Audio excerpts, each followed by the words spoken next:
Hello students, मैं Lalita Meena, lecturer civil engineering, government polytechnic college Jodhpur. आज हम CE 201 स्ट्रेंथ ऑफ मटेरियल के chapter 1 simple stress and strain का next topic discuss करेंगे, जिसका नाम है प्रिंसिपल ऑफ सुपरपोजिशन। तो देखिए क्या है प्रिंसिपल ऑफ सुपरपोजिशन, क्या कहता है। Many times a structural or machine member is subjected to a number of forces acting not only at the ends but also at intermediate points along its length। तो ये क्या कह रहा है कि कई बार ऐसा होता है कि जो स्ट्रक्चरल मेंबर है उस पर जो फोर्सेस लगे उसके एंड्स पे लगते हैं, और पर कई बार ऐसा भी हो सकता है कि जो फोर्सेस उसके इंटरमीडिएट पॉइंट्स पे भी लगे हुए हो। तो उस तरह के मेंबर में जो रिजल्टिंग स्ट्रेन है, जो डिफॉर्मेशन है, वो हम कैसे कैलकुलेट करें। तो उसको ये प्रिंसिपल ऑफ सुपरपोजिशन बताता है। ठीक है, तो क्या कहता है principle of superposition. According to the principle of superposition the resulting strain will be equal to the algebraic sum of the strains caused by the individual forces acting along the length of the section। क्या कहना चाह रहा है ये ऐसे बोल रहा है कि जो resulting deformation of the body is equal to the algebraic sum of the deformation of individual section. Means मतलब ये ऐसे कह रहा है कि मैं पर्टिकुलर इंडिविजुअल सेक्शन के लिए डिफॉर्मेशन निकालूँ और उसका क्या करूँ, उसका एल्जेब्रिक सम करूँ, मतलब समीशन करूँ। तो जो मेरे पास डिफॉर्मेशन निकल के आएगा वो डिफॉर्मेशन कैसा डिफॉर्मेशन होगा, वो जो सुपरपोजिशन को रिप्रेजेंट करेगा, टोटल डिफॉर्मेशन होगा। क्लियर? ठीक है, तो देखिए इस फिगर को देखिए आप। इस फिगर में हम क्या देख रहे हैं, ये जो बार है ये स्टेप्ड क्रॉस सेक्शन बार है। ये इसका क्रॉस सेक्शन सबका अलग अलग है। ठीक है, लोड सेम है सबके लिए। तो जो ना पोर्शन 1 है, जैसे पोर्शन 1 के लिए क्या है, जो एरिया है वो A1 है, और पोर्शन लेंथ क्या है L1 है पोर्शन 1 के लिए, और पोर्शन 2 के लिए जो एरिया है वो क्या है A2 है। पोर्शन 2 के लिए जो एरिया है वो A2 है और लेंथ क्या है L2 है, और पोर्शन 3 के लिए जो एरिया है वो A3 है और लेंथ है L3 है। ठीक है, तो प्रिंसिपल ऑफ सुपरपोजिशन हमें ये कहता है कि ना हम इंडिविजुअल सेक्शन का डिफॉर्मेशन निकालें, हर एक सेक्शन का डिफॉर्मेशन निकालें, फिर उनका एल्जेब्रिक सम करें, तो जो टोटल डिफॉर्मेशन आएगा वही प्रिंसिपल ऑफ सुपरपोजिशन रिप्रेजेंट करता है। ठीक है, टोटल डिफॉर्मेशन निकालने के लिए हमें हर एक इंडिविजुअल सेक्शन का अलग अलग डिफॉर्मेशन निकालना पड़ेगा। ठीक है, तो और देखिए ये बैलेंस है, ये जो क्रॉस सेक्शन है पूरी जो दे रखा है अपन को स्टेप क्रॉस सेक्शन, क्योंकि लेफ्ट हैंड साइड पे भी P फोर्स है, राइट हैंड साइड पे भी P है, तो नेट जो फोर्स है नेट फोर्स 0 है, मीन्स बैलेंस होना चाहिए ये। ठीक है, तो देखिए जो पोर्शन 1 है, पोर्शन 1 के लिए अगर आपको स्ट्रेस फाइंड आउट करनी है, पोर्शन 1 है उसके लिए अगर आपको स्ट्रेस फाइंड आउट करनी है, तो स्ट्रेस का फॉर्मूला क्या होता है, लोड अपॉन एरिया। तो लोड तो अपने पास P है इस पूरी बीम के लिए। ठीक है, ये जो क्रॉस सेक्शन दे रखा है अपन को स्टेप क्रॉस सेक्शन के लिए लोड P है, एरिया चेंज हो रहा है इसके अंदर और लेंथ चेंज हो रही है, तो स्ट्रेस इज इक्वल टू क्या हो जाएगा P अपॉन A1। ठीक है, इसी तरह से स्ट्रेन देख लीजिए। स्ट्रेन का फॉर्मूला क्या होता है, strain is equal to strain is equal to क्या है, ये स्ट्रेस अपॉन यंग्स मॉडुलस। तो स्ट्रेस जो पोर्शन 1 के लिए जो स्ट्रेस है वो अपॉन यंग्स मॉडुलस। ठीक है, तो stress is equal to load upon area P upon A1 E1। ठीक है, अब देखिए एक्सटेंशन या डिफॉर्मेशन का फॉर्मूला क्या है, एक्सटेंशन ही हो रहा है इसके अंदर। तो उसका फॉर्मूला है डेल का फॉर्मूला क्या होता है, del is equal to PL upon AE। ठीक है। तो ये देखिए जो पोर्शन 1 के लिए जो एक्सटेंशन अपन निकाल लेंगे तो PL1 upon A1 E1, P same है, L1 चेंज हो रहा है, A1 चेंज हो रहा है, E सब के लिए सेम है क्योंकि एक मटेरियल से बनी हुई है। ठीक है, अगर अलग अलग मटेरियल से बनी हुई होती तो E1 E2 E3 इस तरह से आता है। ठीक है, पर ये एक सेम मटेरियल से बनी हुई है इसलिए E आएगा। इसी तरह से पोर्शन 2 के लिए भी आप स्ट्रेस फाइंड आउट कर सकते हैं। P अपॉन A2, P सबके लिए सेम है, A2 एरिया निकाल लेंगे सेकंड पोर्शन का, तो इस तरह से स्ट्रेस कैलकुलेट हो जाएगी। अब स्ट्रेन कैलकुलेट करना है तो strain is equal to stress upon Young's modulus E, तो स्ट्रेस है P बाई A2 अब इंटू E। इस तरह से आप स्ट्रेन कैलकुलेट कर लेंगे। फिर ये एक्सटेंशन del2 तो PL2 अपॉन A2E, P है अपने पास, लेंथ है पोर्शन 2 की, एरिया ऑफ पोर्शन 2 है अपने पास, E की वैल्यू है, तो अपन इस तरह से निकाल लेंगे। फिर पोर्शन 3 के लिए स्ट्रेस P अपॉन A3, इसी तरह से आप स्ट्रेन कैलकुलेट कर लेंगे और एक्सटेंशन भी जो थर्ड पोर्शन है उसका एक्सटेंशन भी कैलकुलेट कर लेंगे। ठीक है, अलग अलग पोर्शन का अपन ने एक्सटेंशन डिफॉर्मेशन निकाल लिया। फिर क्या करेंगे, जो टोटल चेंज हुआ है लेंथ ऑफ द बार वो हम कैसे फाइंड आउट करेंगे, सभी का समीशन कर लेंगे। तो del is equal to del1 plus del2 plus del3। ठीक है, इस तरह से हम सबको सबमिशन कर लेंगे, इन सबको जो भी इन सब तीनों को सबमिशन कर लेंगे तो अपने पास टोटल चेंज इन लेंथ आ जाएगा। क्लियर। देखिए जैसे कि अगर जैसे ना इसके अंदर क्या था, इसके अंदर लोड चेंज नहीं था, पर कई क्वेश्चंस ऐसे आएंगे जिसमें अलग इंटरमीडिएट पॉइंट्स पे अलग अलग फोर्सेस लगे होंगे, तो वहाँ पर जो अपना डिफॉर्मेशन का फॉर्मूला होगा वो अलग होगा। P1 L1 upon A1 E1 हो सकता है क्योंकि उसकी लेंथ भी अलग होगी, एरिया भी अलग होगा और अलग मटेरियल से बना होगा। तो P1 L1 upon A1 E1 plus P2 L2 upon A2 E2, इस तरह से आप फाइंड आउट करोगे। ठीक है, आगे देखिए एक क्वेश्चन देख लीजिए।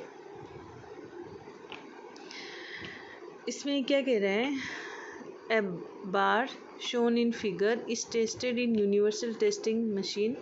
ठीक है, it is observed that a load of 40 kilonewton, the total extension of the bar is 0.280 mm, determine the Young's modulus। इसमें ये कह रहा है कि एक बार है जिसको टेस्ट किया गया है यूनिवर्सल टेस्टिंग मशीन पे और जो लोड नोट किया है ऑब्जर्व किया है वो 40 किलोन्यूटन है और जो टोटल एक्सटेंशन हमें मिला है यानी कि उसमें बार में एक्सटेंशन कितना हुआ है चेंज इन लेंथ कितना हुआ है वो है 0.280 mm। ठीक है, तो हमें क्या फाइंड आउट करना है, यंग्स मॉडुलस फाइंड आउट करना है। तो अपने पास से जो एक्सटेंशन का फॉर्मूला हमें हमेशा याद रखना है। एक्सटेंशन का फॉर्मूला क्या होता है, PL over AE, del is equal to PL over AE। ठीक है, del L is equal to, ठीक है, तो देखिए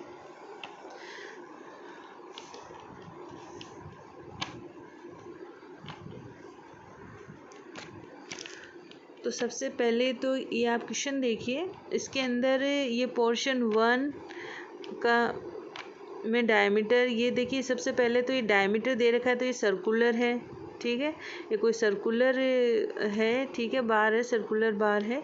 इसका डायमीटर है जो पोर्शन 1 का 25 mm है, पोर्शन 2 का 20 mm है, पोर्शन 3 का 25 mm है। ठीक है, और लेंथ देखिए पोर्शन 1 की 150 mm है, पोर्शन 2 की 250 mm है और पोर्शन 3 की कितनी है, 150 mm है। ठीक है, ये लेंथ दे रखी है अलग अलग।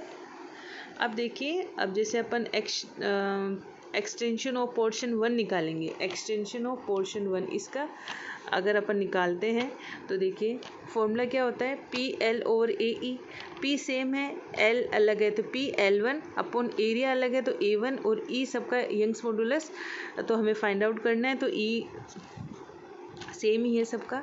ठीक है, तो देखिए P की वैल्यू कितनी दे रखी है हमें, P की क्वेश्चन में वैल्यू दे रखी है 40 किलोन्यूटन, तो 40 रखा, किलोन्यूटन है तो न्यूटन में कर लिया, इंटू 10⁻³ न्यूटन हो गया, इंटू L1 अपना 150 दे रखा है। अपॉन π/4 एरिया कैसे फाइंड आउट करेंगे, सर्कुलर है तो π/4 d² 25 का स्क्वायर इंटू ई। ठीक है, तो इस तरह से अपने एक्सटेंशन ऑफ पोर्शन 1 कैलकुलेट हो गया। इसी तरह से अब एक्सटेंशन ऑफ पोर्शन 2 कैलकुलेट करेंगे अपन, जिसके लिए PL2 अपॉन A2E2। तो P की वैल्यू अपने पास 40 है, 40 किलो न्यूटन है, इसको न्यूटन में कर लिया, 40 × 10⁻³ और इंटू L2 कितना 250 mm है, upon area A2 π/4 d², d इसमें कितना 20 दे रखा है तो π/4 इंटू 20 का स्क्वायर इंटू ई। अब देखिए एक्सटेंशन ऑफ पोर्शन 3 में एक्सटेंशन जो सेम ही होगा जो अपने पोर्शन 1 में है, क्योंकि इसका डायमीटर भी 25 mm है तो इसकी लेंथ भी 150 mm है। ठीक है, तो इस तरह से हमने हर एक इंडिविजुअल सेक्शन के लिए हमने एक्सटेंशन निकाल लिया, extension of portion 1, extension of portion 2, extension of portion 3। अब क्या करेंगे, जो टोटल एक्सटेंशन है वो हमें दे रखा है कि टोटल एक्सटेंशन बार में कितना हुआ है टोटल एक्सटेंशन 0.280 mm। ठीक है, तो total extension is equal to अपने पास फॉर्मूला क्या होता है, total extension is equal to extension of portion 1 plus extension of portion 2 plus extension of portion 3।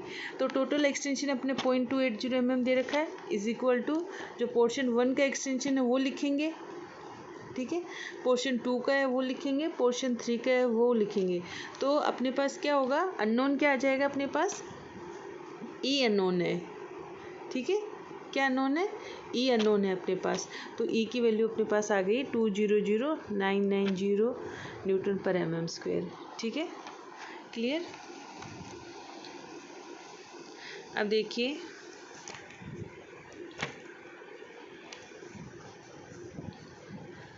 ये देखिए, a steel bar of variable section is subjected to forces as shown in figure, determine the total extension of the bar, take E is equal to 205 kN/mm²। ये अपन को एक दे रखा है, steel bar दे रखी है, variable section is subjected two forces, determine the total extension. Total extension निकालना है इसका बार का हमें। ठीक है, तो इसमें देखिए इसमें क्या दे रखा है, इसमें फोर्सेस इंटरमीडिएट पॉइंट्स पे भी फोर्सेस दे रखे हैं, एंड्स पे भी फोर्सेस दे रखे हैं। तो हम कैसे कैलकुलेट करेंगे, देखिए इसका एरिया भी सबका अलग अलग होगा, क्योंकि पोर्शन 1 में देखें डायमीटर 30 दे रखा है, इसकी लेंथ 1 मीटर दे रखी है, इसमें डायमीटर दे रखा है वो दे रखा है 35 mm, लेंथ दे रखी है 1.2 मीटर। इसके सब डिफरेंट क्रॉस सेक्शन है, डिफरेंट लेंथ है, डिफरेंट लोड है। तो क्या होगा, P1 जैसे डेल 1 फाइंड आउट कैसे करेंगे, P1 L1 अपॉन A1 और E सबका सेम होगा, क्यों, ठीक है, E की वैल्यू दे रखी क्योंकि सेम मटेरियल की बनी हुई है इसलिए। ठीक है, तो देखिए अब इंडिविजुअल सेक्शन का हम फाइंड आउट कर लेंगे। तो सबसे पहले तो हम क्या करेंगे, ये जो अपन को दे रखा है डायग्राम, इसका फ्री बॉडी डायग्राम बनाएंगे। 3 सेक्शंस बनेंगे इसके। जैसे सेक्शन 1 को देखिए आप, इसके जो लेफ्ट हैंड साइड में फोर्स लगा हुआ है 45 kilo Newton. Free body diagram बनाया अपने पोर्शन 1 का AB। ठीक है, तो इस पे ये यहाँ पर कितना फोर्स लगा हुआ है, यहाँ पर ये 45 किलो न्यूटन लगा हुआ है। ठीक है, और यहाँ ये बी पर यहाँ पर इस जगह पे तो देखिए कितना लगा हुआ है, 20 इधर लगा हुआ है, 20 लगा हुआ है, और ये +20 +55 और माइनस ये माइनस का 30। ठीक है, तो ये यहाँ पर कितना आ गया 45 किलो न्यूटन। ठीक है, तो बैलेंस्ड हो गया। अब देखिए बी पोर्शन देखिए, ये जो BC है ये देखिए, इसमें क्या हो रहा है, जो यहाँ पर है बी पर लेफ्ट हैंड साइड में कितना होगा 45 - 20, तो 25 आ गया, और यहाँ पर कितना होगा 55 - 30। ठीक है, तो अपने पास 25 आ गया, बैलेंस्ड हो रहा है। ठीक है, 25 किलो न्यूटन। अब देखिए CD देखिए, CD में क्या हो रहा है, यहाँ पर ये यहाँ पर कितना लग रहा है 45 लग रहा है, +30 लग रहा है और -20 लग रहा है। ठीक है, तो यहाँ पर कितना आ गया नेट, यहाँ पर आ गया 55, और इधर ये 55 लग ही रहा है, तो 55 नेट हो गया, क्योंकि नेट फोर्सेस तो 0 है, बैलेंस्ड अपनी बार है। ठीक है। तो अपने पास फोर्सेस आ गया हर एक सेक्शन पे। तो अब आप एक्सटेंशन निकाल सकते हैं। जैसे पोर्शन 1 में एक्सटेंशन आप निकालेंगे तो कितना आएगा एक्सटेंशन 1 इज इक्वल टू, जैसे P1 L1 upon A1 E1। P1 कितना है 45 है, इंटू किलो न्यूटन है तो न्यूटन कर लेंगे, इंटू 10⁻³ इंटू L1 कितना है अपन को, L1 1 मीटर दे रखा है तो ये 1000 mm हो गया, upon A1 area, A1 area अपन कैलकुलेट कर लिया है इसने, ठीक है। ये डायरेक्ट लिखा हुआ है। तो कैसे फाइंड आउट करा अपन ने एरिया इसका, π/4 d², π/4 d कितना है यहाँ पे 30 mm है ना, 30 mm, π/4 इंटू जो 30 है उसका स्क्वायर। तो इस तरह से आप पोर्शन 1 के लिए एरिया कैलकुलेट करेंगे तो अपने पास आएगा 706.86, ठीक है, इंटू ई की वैल्यू अपन को दे रखी है 205 इंटू 10⁻³ ये दे रखी है ना, ये वाली, ये अपन को ई की वैल्यू दे रखी है, ठीक है। अब देखिए पोर्शन 2 के लिए जो एरिया 2 कैसे निकालेंगे, A2 is equal to π/4 into 35 का स्क्वायर, ठीक है। तो देखिए इसी तरह से आप यहाँ पर पोर्शन 2 में एक्सटेंशन निकालेंगे P2 L2 upon A2 E। तो P2 अपने पास कितना आया है, P2 कितना है 25 इंटू 10⁻³ इंटू लेंथ कितनी है 1.2 मीटर है तो इसको 1200 mm लिख लिया, अपॉन A2 एरिया 2 कितना आ जाएगा यहाँ पर,